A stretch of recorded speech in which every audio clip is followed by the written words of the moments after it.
So when we're thinking about themes that we can find in Inspector Calls, first of all, let's just pay attention to what is a theme. A theme is the central idea or ideas explored in a piece of writing and the author's specific views about that idea. So it's not just the idea, not just an idea is a theme. It includes the author's opinion on the theme. So there's something the author wants to say. An Inspector Calls is full of lots of themes. We're going to cover 4 of the main ones. The first one will be inequality, and we'll look at class and gender. Then we'll look at the theme of responsibility. It'll be social responsibility and personal responsibility. The third theme will be the theme of love, and we'll think about marriages, family, and relationships. And the final theme of time, where we'll just briefly think about the structure of the play, dramatic irony, and theories of time. So let's start by thinking about inequality as a theme, and let's zoom in into class. So if we think about what class means, it means something today, it means something back in 1912 when the play was set. We're going to be looking at this pyramid to help us understand what class says about society and the people within it. We can see at the bottom of this pyramid we've got the poor. Now they're at the bottom because they are metaphorically at the bottom, they have the least. We can see these photos here representing poor children at the time, often homeless, often with nowhere to go, no one to care for them. But it's at the bottom of the pyramid also because that forms the largest group, it's the largest section of society, which is then potentially ironic because they have the least. There are the most of them, but they have the least. As we move up the pyramid, we can see the working class, and these 2 photos in the middle are examples of the working class. The one on the left are some women working in a factory, a matchstick factory actually, and the ones on the right are some women working in a factory with looms, so they're making some sort of textile. So they're working class, and we can see here that women worked.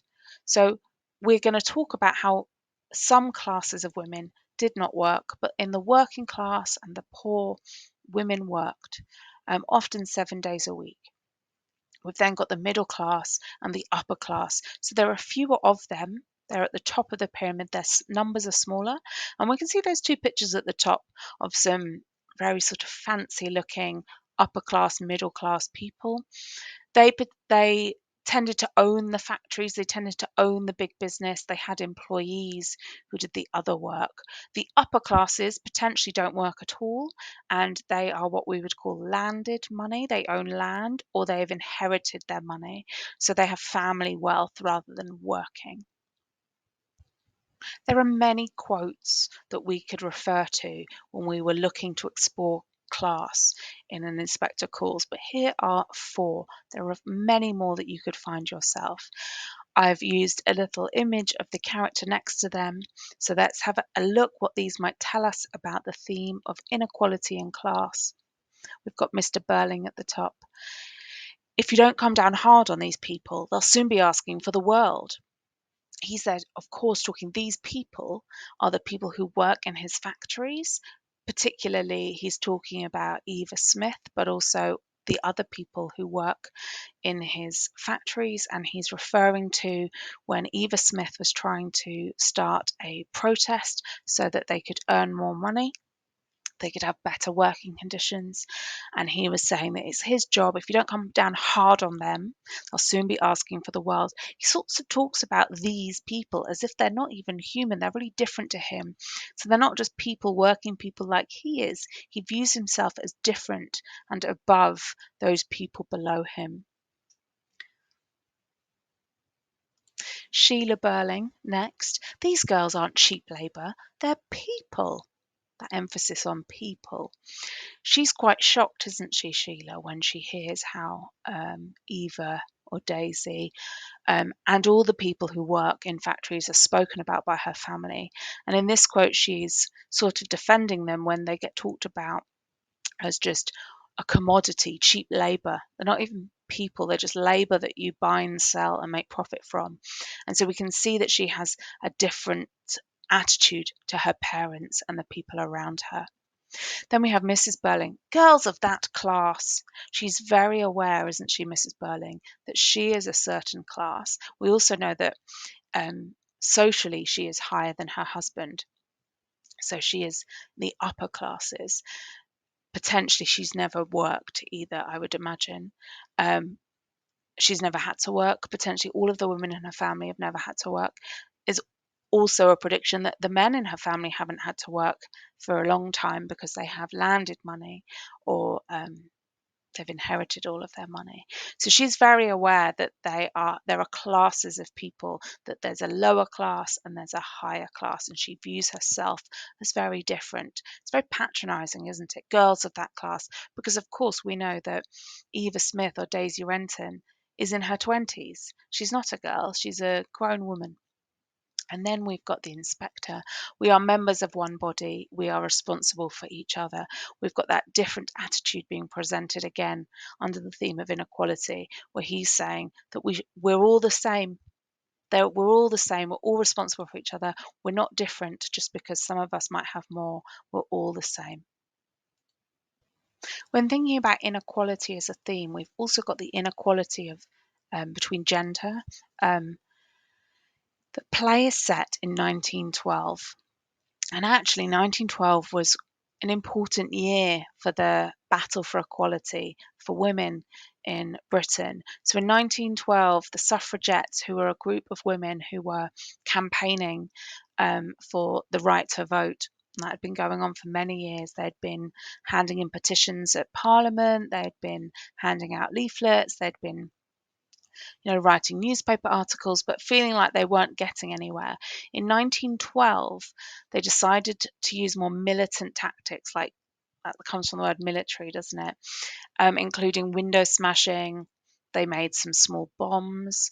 They burnt buildings down. So if we think about the play being set at that time, gender inequality feels very relevant. And just as an outcome of that, some British women were given the vote in 1918. I think they were over aged 30, and also I think they had money, they had to own property, or their husband had to own property. Most women were giving the vote finally in 1928, so quite a long way off. So if we think about, we've got the roles of women with expectations of who women are. Are they more caring? Are they more maternal? Are they quieter and calmer? All of those stereotypes that were used to control women. But we've also got laws such as women not being able to vote. So if we think about the play, that was a time where Sheila and Mrs. Burling and Eva weren't allowed to vote. Again, 4 quotes linking to gender and inequality, but you will definitely find more in there. And just on the side, for some context, we've got those women at the top left are part of the Match Girl strike of 1888. Now, I've included them because they're a group of factory workers that used to make matches by hand, and the matches would make them very sick. It was a very poisonous chemical. They weren't treated very well. They had to work very long hours. They finally went on a strike at the factory, and it worked. The factory gave in and improved the working conditions for them. This is relevant because, of course, we hear that Eva Smith is sacked by Mr. Burling because she wants to try and arrange a strike at the factory to improve working conditions.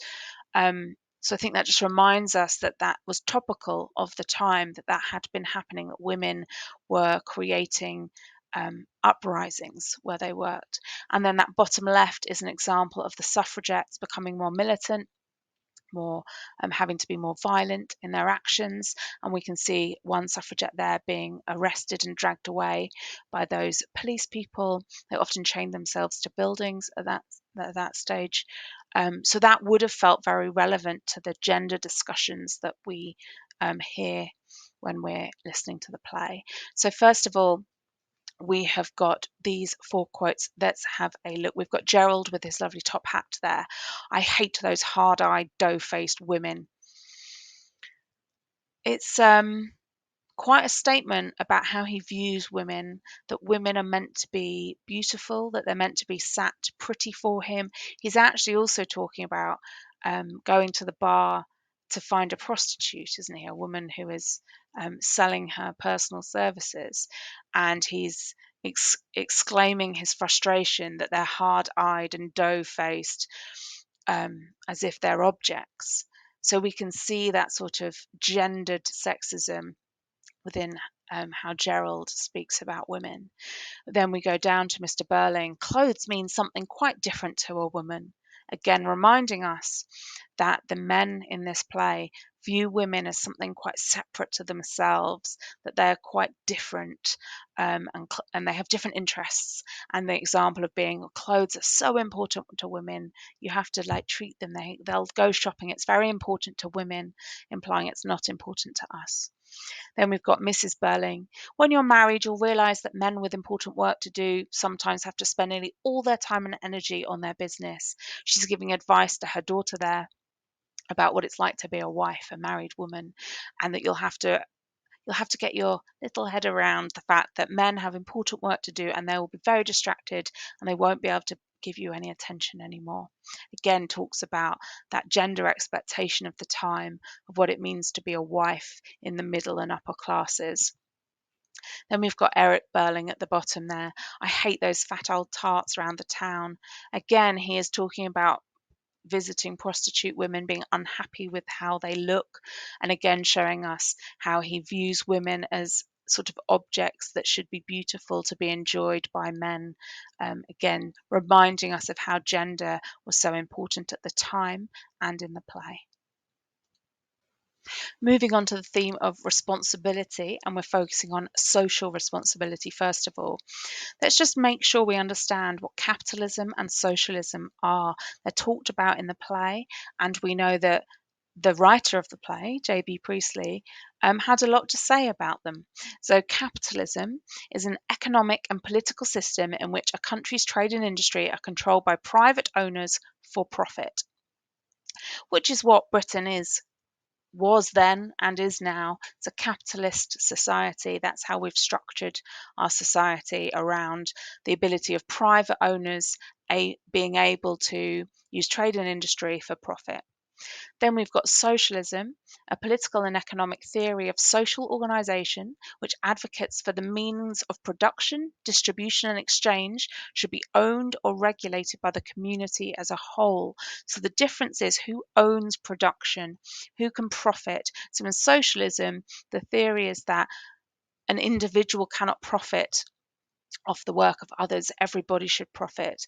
And J.B. Priestley, the playwright, was a strong believer in socialism. So he was using the play to influence and inform that socialism was what he believed should happen, and that the country would be better if we left behind capitalism and moved to socialism. So that was really what his play was about. Our photo on the top left there is an example of the workhouses, which if you couldn't afford to eat or any rent, there wasn't any sort of help from the government, you couldn't have any money given to you. You could take yourself to the workhouse, a bit like a huge factory. You could work there. They would give you food. They would give you somewhere to stay. It was very miserable. And you didn't earn any money from your work, but you were just grateful to have somewhere to live. And that bottom picture are some young homeless children with no one to look after them, no adults, nowhere to stay. That there weren't those structures in place to help people in need like we have today. So let's have a think about these quotes for social responsibility. We have got Gerald at the top. He is describing Daisy Renton here. She was desperately hard up, talking about when she had no money, she couldn't afford anywhere to stay because she'd lost her job. She had worked in the factory, she'd been very good in the factory. She'd lost her job because she was trying to start a strike. Then she was at the shop and she lost her job because there was that customer complaint. And now she's at the bar having to work as a prostitute to earn money. She couldn't afford anything. And so it's an example of how hardworking people, how everyday average people at that time in 1912 would often have nowhere to go, nobody to help them. There was no way of getting any help. That's a good example that lack of social responsibility. We've then got Mr. Burling. talking about what he thinks his responsibility is. His responsibility isn't to care for people who work for him, isn't to care for anybody really, but it's apart from his family, and it's my duty to keep labour costs down. It's irrelevant whether that means sacking people for wanting better hours and pay. His duty to capitalism is to keep the cost of workers down, to pay as little as possible. We've got Mr. Burling again. Well, I only did what any employer might have done. He believes that's the role of an employer, to keep costs down to make the most profit. So he is fulfilling his responsibility. His role in society is to do what all employers would do. Then we've got Mrs. Burling. We've done a great deal of useful work in helping deserving cases. She's talking about her voluntary work at a charity that helps deserving women. And she seems very proud that they've done a great deal of useful work in helping deserving cases. It's interesting, that caveat there. She doesn't help any women, she doesn't help all women. They'll help women who they decide are deserving of it. When we're thinking about personal responsibility as a theme, we're actually thinking about the sort of two definitions of the word responsibility. So we've got responsibility, meaning the state or fact of having a duty to deal with something. So we are responsible to care for people, we are responsible for our jobs, we are responsible for things that we have a duty to do. There's also the definition that is the state or fact of being accountable or to blame. I can be responsible for something bad that happened. I can be to blame for it. So we can actually talk about both in relation to the play. The Victorian era, which is just before the play is set, actually saw a huge explosion in charitable activity. And here is an example of Dr. Barnardo's, which you might have seen charity shops of if you're in Britain. That started in the Victorian era, where Dr. Barnardo, the man, um, couldn't believe how many homeless children there were.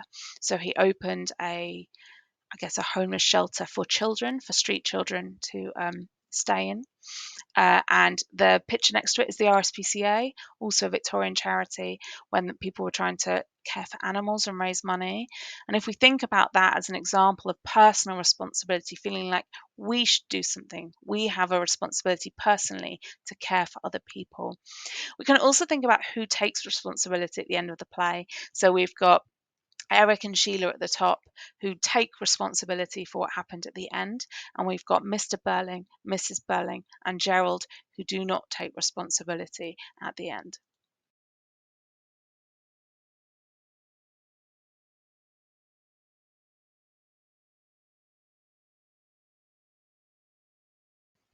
The theme of love encompasses quite a few elements. So the play opens when they're celebrating love. They're celebrating the engagement of Sheila and Gerald Croft. So that, and they seem in love. They seem in love at the start.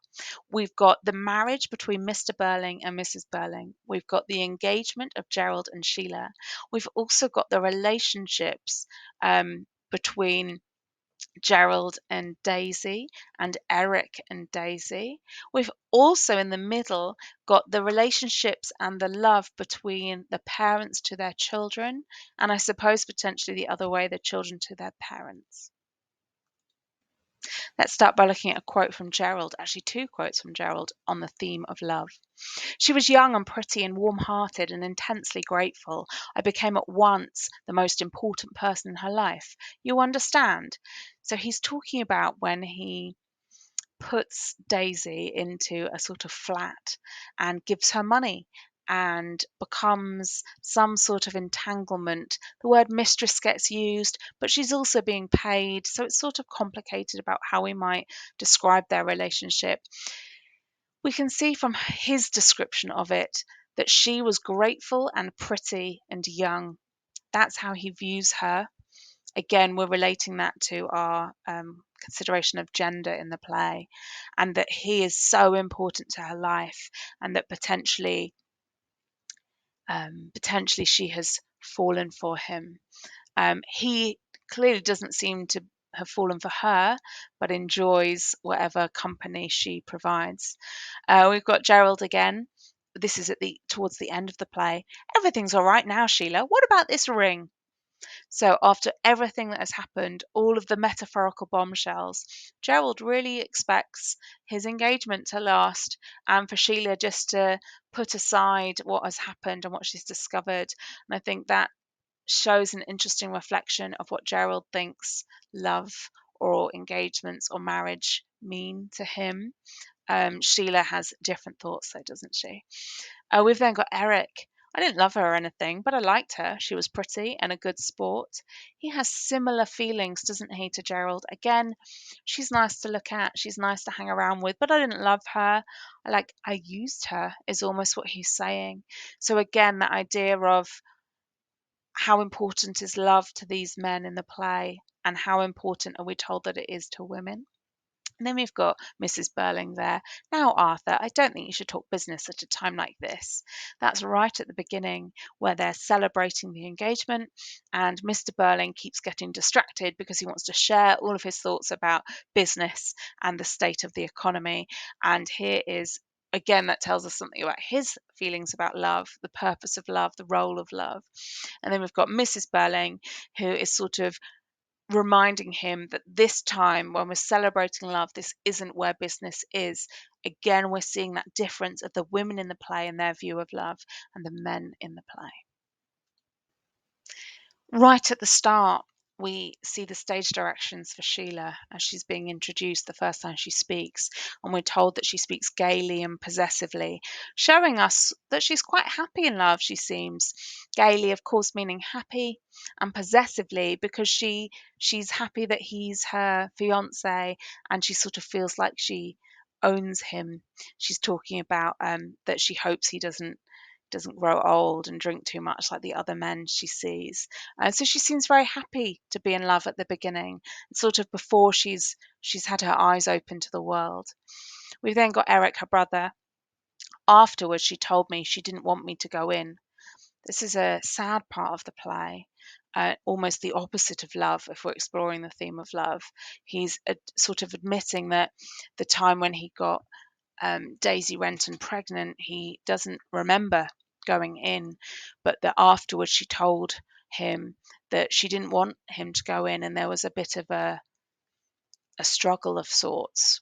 Um, so not nice at all. But again, shows us relationships and between these men and women, and love and sex, and what roles these play in their lives. We've got Mr. Belling. If you'd any sense of loyalty, he's sort of very upset with his children that they're not loyal to the family love, that they have thoughts that are outside of his own. So love isn't control, and I think he really views the family bond should top anything, and his children don't seem to be following that same path. Then you've got Mrs. Burling. You'll just have to get used to that, just as I had. She's giving motherly advice to her daughter here about being a wife. You just have to get used to it. She's sort of, so her role, her love is passing this advice down to her children about how you behave in society. She's not really shown as a very loving character, but I think she shows love by helping prepare her children for the roles that they will have to play. When thinking about the theme of time, we could consider these three areas: the structure of the play and how that influences what happens. We've got that the play's set over one evening. It's quite an intense, it really focuses our attention on how quickly their lives have been changed, and it uses flashbacks over a 2-year period to present the life of Eva and the Burlings. So if we think about time, it's a key role in the play that we're aware that it's happening all in one evening, and we discover the story through flashbacks. The play is actually almost cyclical in structure. It almost loops, almost like a cycle, cyclical, and it ends where it started. The phone comes, an inspector wants to come, a girl has died. So we almost end up right at the beginning. There's a lot that we could dive into about what that structure does for the audience. Also get to enjoy a lot of dramatic irony in the play, where the audience knows something that the characters do not. So the play is set in 1912. It was first performed in 1945. References to the Titanic, World War One, they're used to show us, to reveal that Burling is not as wise as he believes. He's not as clever as he as he thinks, and as an audience, that tells us a lot about the character. It also gives us some light-hearted humour when we can chuckle at his stupidity of his beliefs. More complicated but interesting and worth further investigation if it does intrigue you. Priestley was influenced by a Russian philosopher, and there was a philosopher, Uspensky, who died in 1947, and he believed in the theory of eternal recurrence, which means things happen over and over and over again, with the theories being around until you can improve yourself through them. So then if we think about the play, is that an example of a theories of time being shown that they'll keep looping round, or will they change their responses based, as an audience we don't know, do we? We're left in suspense on that cliffhanger at the end. They're doomed to repeat themselves for eternity potentially until there's a better outcome or a different outcome. It makes us consider those theories that were popular and talked about at the time. So if you wanted to do further revision in these areas, thinking about the themes, you could set yourself some essay style questions if you wanted to. You could either plan the essay as an exercise, or you could even plan and write it. And you could put one of the themes into these sentence structures. What is the significance of love, time, inequality? What is the significance of in and spectacles? In what way is time, love, inequality important in spectacles? Or explore the significance. They are exam style questions, and you could choose a couple to practice or mind map and plan if you wanted to take this further.